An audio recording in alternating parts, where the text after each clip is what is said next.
السلام عليكم، اهلا بيكم في مطبخ ديما. النهارده هنعمل مع بعض شوربه السي فود او فواكه البحر بطريقه سهله وبسيطه جدا، ويبقى طعمها احسن من المطاعم بكتير.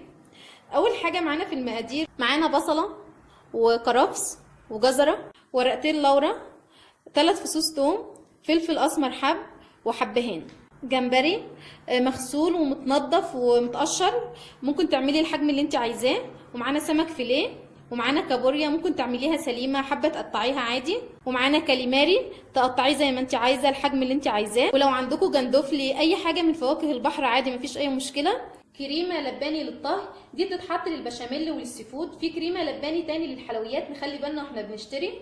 ومعانا ملح وفلفل وكمون وتوم مهروس، ومعلقه كبيره دقيق، ومعلقه كبيره زبده، ومعلقه كبيره زيت.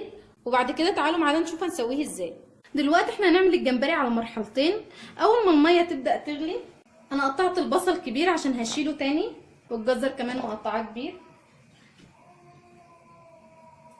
والكرفس هيشيل الزفاره خالص، والثوم قسمت كل تومه واحدتين، والحبهان والفلفل الاسمر وورق اللورا. وبعد كده هننزل بالحاجات بتاعتنا ونكون مصفيينها كويس. هنحط شويه ملح، اهم حاجه ما نكترش الملح عشان فواكه البحر بيبقى فيها نسبه ملوحه. الحاجات دي ما بتاخدش سوا، انا هسيبها 5 دقايق، كل واحد حسب الكميه بتاعته. لو كميه قليله ممكن نسيبها 3 دقايق. اول ما الشوربه بتاعتنا تبدا تغلي، هنشيل الحاجات البيضه دي لانها بتبقى كلها زفاره.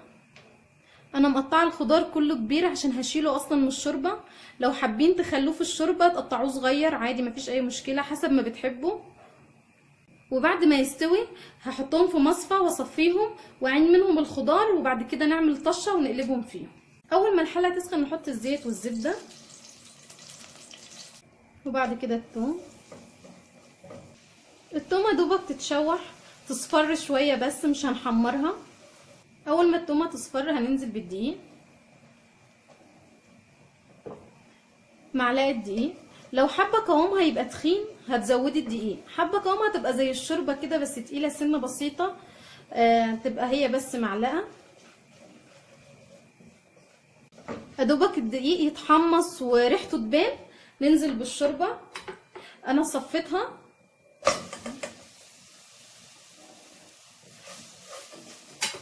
وهنقلبهم كده. بسم الله ما شاء الله، الريحه جميله.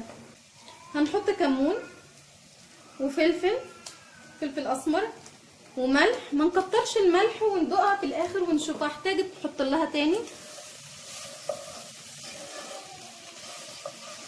بعد كده هننزل بالكريمه، حابه تحطي الشوربه الاول عادي مفيش اي مشكله. الكريمه بقى حطي زي ما انت بتحبي، حابه كريمتها كتيره ماشي، حابه تحطي شوربه كتيره وكريمه قليله عادي. في ناس بتحط بدل الكريمه لبن. وبعد كده ننزل بالشوربه اهي، وبعد كده هندوقها. لو عايزه ملح نحط لها تاني وندوقها. لو حابه تحطي الكريمه اكتر عادي، حابه تحطي شوربه كتير عادي. انا هحط كمان شويه شوربه. هنسيبها شويه تغلي، قوامها هيتخن شويه معانا. هو كده قوامها مظبوط زي ما انتم شايفين اهو، قوامها حلو، مهيش تقيله ومهيش تخينه. وبعد كده اغطيها واسيبها. والشوربه بعد ما استوت، بسم الله ما شاء الله، الريحه جميله جدا. القوام بتاعها تقيل شويه زي ما انتم شايفين اهو. وبعد كده هنغرفها ونقدمها. ودي شوربه السي فود بتاعتنا بعد ما خلصت. ان شاء الله جربوها هتعجبكم خالص، طعمها لذيذ جدا. وبالهنا والشفا.